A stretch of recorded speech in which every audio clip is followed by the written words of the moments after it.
প্রত্যেকটা শাশুড়ির উচিত তার ছেলের বউকে নিজের মেয়ের মতো দেখা। কার মতো দেখা?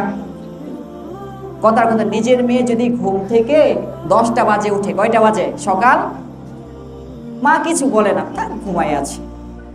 কিন্তু বউ যদি 10টা বাজে উঠে, ওই দিন কিয়ামত, ওই দিন বাস্তব কথা না? প্রত্যেকটা শাশুড়ি যদি তার বৌমাকে নিজের মেয়ের মতো দেখেন, তাহলেই তো কিচ্ছা খালাস, ঝগড়া হয় না। কিন্তু যখন নিজের মেয়ের মতো না দেখবে, তখন ঝগড়া হবে।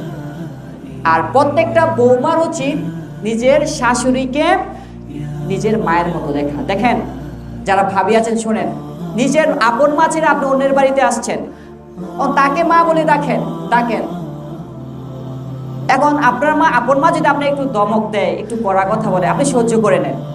তো আপনার উচিত, যেহেতু আপনি সেই মা এখন আপনার মায়ের মতো দেখেন, রেসপেক্ট করেন, সম্মান করেন, তাহলে আর ঝগড়া হবে না, মিটমাট হয়ে গেছে।